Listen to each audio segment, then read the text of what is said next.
আমরা বিশ্ববিদ্যালয় প্রশাসনকে বাধ্য করব সেই সিন্ডিকেটকে আমরা ভেঙে দেব। আমাদের হলগুলোতে যে আবাসন সংকট, সেই আবাসন সংকটগুলো কৃত্রিম সংকট।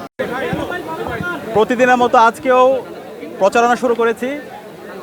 আমরা মাস্টারদের সূর্যসেন হলে এসেছি। সূর্যসেন হলে শিক্ষার্থীদের প্রত্যাশা, তাদের আকাঙ্ক্ষার কথাগুলো শুনছিলাম এবং প্রচারণা শুরু হওয়ার পর থেকে আমরা চেষ্টা করেছি ঢাকা বিশ্ববিদ্যালয়ের প্রত্যেক শিক্ষার্থীর ডোর টু ডোর যাওয়ার জন্য, তাদের প্রত্যাশা, তাদের আকাঙ্ক্ষার কথাগুলো শোনার জন্য। এবং আমরা শিক্ষার্থীদের স্বতঃস্ফূর্ত রেসপন্স দেখতে পাচ্ছি এবং আমরা বারবার বলছি ঐক্যবদ্ধ শিক্ষার্থী জোট, সেটা হলো শিক্ষার্থীদের একটা জোট।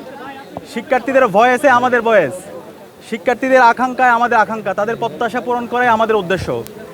বিশ্ববিদ্যালয়ে আজকে আমরা 100 বছর পার করছি, কিন্তু বিশ্ববিদ্যালয়ের যে মৌলিক সংকটগুলো আছে সেই সংকটগুলো বিশ্ববিদ্যালয় প্রশাসনের এক্সিকিউটিভ প্ল্যান না থাকার কারণে 100 বছরে আমরা দূর করতে পারিনি। তো ইনশাআল্লাহ আমরা যখন শিক্ষার্থীদের ম্যান্ডেট পেয়ে প্রতিনিধিত্ব করার সুযোগ পাবো, আমরা প্রত্যেকটা সংকটকে অ্যাড্রেস করবো ইনশাআল্লাহ। বিশেষত যদি আমরা বলি আমাদের হলগুলোতে যে আবাসন সংকট, সেই আবাসন সংকটগুলো কৃত্রিম সংকট। সে আবাসন সংকট দূর করার জন্য আমরা সবার আগে কাজ করব। এখন আবাসন সংকট তো আমি একদিনে দূর করতে পারবো না, সেটার জন্য আমাকে একটা দীর্ঘমেয়াদী পরিকল্পনা গ্রহণ করতে হবে। দীর্ঘমেয়াদী পরিকল্পনার অংশ হিসাবে শিক্ষার্থীদের যেন আবাসন সংকট দূর হয়, হল নির্মাণ পর্যন্ত আমাদেরকে সময় দিতে হবে, সেই রোডম্যাপ আমরা তৈরি করব। এবং একই সাথে প্রায়োরিটি ভিত্তিতে বিশেষ করে আমাদের যারা নারী শিক্ষার্থী আছে, আমাদের যারা ছাত্রী বোন আছে, তাদের জন্য আবাসন সংকট নিরসন করার জন্য আমরা সবার আগে কাজ করব। এক্ষেত্রে বিশ্ববিদ্যালয় প্রশাসনকে আমরা 1 বছর আগে সংস্কার প্রস্তাবনা দিয়েছিলাম এবং সেখানে আমরা বলেছি আমাদের যে সমস্ত বোনেরা তারা ফার্স্ট ইয়ারের সিট পায় না, আমরা তাদের জন্য হোস্টেল ভাড়া করবো, এটা বিশ্ববিদ্যালয় প্রশাসনের দায়িত্ব। এর পাশাপাশি যারা বিভিন্ন মেসে থাকে তাদের জন্য আবাসন ভাতার ব্যবস্থা করা। তো বিশ্ববিদ্যালয় প্রশাসন ইতিমধ্যে উদ্যোগ নিয়েছে। ইনশাআল্লাহ আমরা যখন বিশ্ববিদ্যালয়ের শিক্ষার্থীদের ম্যান্ডেট পেয়ে প্রতিনিধিত্ব করার সুযোগ পাবো, সবার আগে আমরা শিক্ষার্থীদের যারা হলে সিট পাবে না তাদের জন্য আবাসনের ভাতার ব্যবস্থা করা এবং হোস্টেল ভাড়া করা, সেই কাজটা আমরাও করবো এবং দীর্ঘমেয়াদী পরিকল্পনা অংশ হিসাবে হল নির্মাণের জন্য আমরা কার্যকরী উদ্যোগ গ্রহণ করব। একই সাথে আমরা যারা হলে থাকি, বিশ্ববিদ্যালয়ে যতগুলো ক্যান্টিন আছে, মেস আছে, খাবারের মান খুবই ভয়াবহ অবস্থা। তো সেক্ষেত্রে আমরা 2টা কাজ করব। প্রথমত হচ্ছে খাবারের দাম নির্ধারণ।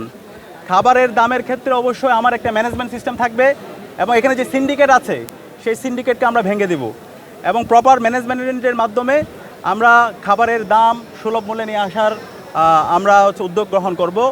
এর পাশাপাশি আমাদের খাবারের যে মান, সে মানের যেন যথাযথ পুষ্টি থাকে, সেজন্য আমাদের যে পুষ্টিবিদ আছে তাদের মাধ্যমে কথা বলে আমরা একটা খাবারের মেনু তৈরি করব এবং প্রতি 3 মাস অন্তর অন্তর সেই খাবারের মান যাচাই করা হবে। এবং একই সাথে আমাদের অনেক শিক্ষার্থী ভাই বোনরা আছে, তাদের এক্সট্রিম ফাইন্যান্সিয়াল ক্রাইসিস আছে। আমরা আমাদের এই ভাই বোনদের জন্য মিল ভাউচার সিস্টেম চালু করব এবং বিশ্ববিদ্যালয়ের প্রশাসনকে আমাদের এই ডাইনিংয়ে, মেসে ভর্তুকি বাড়ানোর জন্য আমরা বিশ্ববিদ্যালয় প্রশাসনকে বাধ্য করব। এবং একই সাথে আমাদের স্বাস্থ্যের অনিরাপত্তার কারণে, আমাদের খাদ্যের অনিরাপত্তার কারণে আমাদের স্বাস্থ্যের অনিরাপত্তা দিনে দিনে বাড়তে থাকে।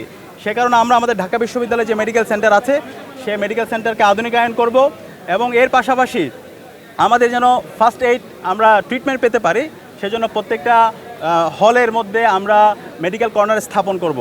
এবং এর পাশাপাশি আমাদের যে প্রাইভেট মেডিকেলগুলো আছে সেই প্রাইভেট মেডিকেলের সাথে আমরা ইতিমধ্যে শুরু করছি এমওইউ স্বাক্ষর, এবং এমওইউ স্বাক্ষর করার মাধ্যমে আমরা আমাদের চিকিৎসা ব্যবস্থাকে, আমাদের চিকিৎসা যে আমাদের সেবা, সেটাকে যেন সহজলভ্য করতে পারি এবং এটাকে যেন সুলভ মূল্যে নিয়ে আসতে পারি, সেটা যেন আমরা কার্যকর উদ্যোগ গ্রহণ করব। এবং এর পাশাপাশি আমরা যারা বিশ্ববিদ্যালয়ের শিক্ষার্থী আছি, আমাদের প্রত্যেকের পরিচয় হচ্ছে আমরা হলের শিক্ষার্থী। ঢাকা বিশ্ববিদ্যালয় অনাবাসিক অর্ধেকের মতো শিক্ষার্থী তারা বিভিন্ন হলের বাইরে থাকে। তো এই শিক্ষার্থীদেরকে যেন আমরা হল কেন্দ্রিক এঙ্গেজমেন্ট করতে পারি, আমাদের কোকারিকুলাম অ্যাক্টিভিটিসগুলো এঙ্গেজ করতে পারি, সেই জন্য আমরা কার্যকর উদ্যোগ গ্রহণ করব। এবং আমাদের যারা নারী শিক্ষার্থী আছে, নারী শিক্ষার্থীর জন্য একটা নিরাপদ ক্যাম্পাস গড়ার প্রতিজ্ঞায় আমরা আমাদের কাজ করে যাব। আমাদের নারী শিক্ষার্থীদের হলগুলোতে এক হলের শিক্ষার্থী অন্য হলে প্রবেশ করতে পারে না এবং আমাদের যারা গার্জিয়ানরা আছে তারাও হলে প্রবেশ করতে পারে না। তো আমরা পর্যাপ্ত নিরাপত্তা এনশিওর করে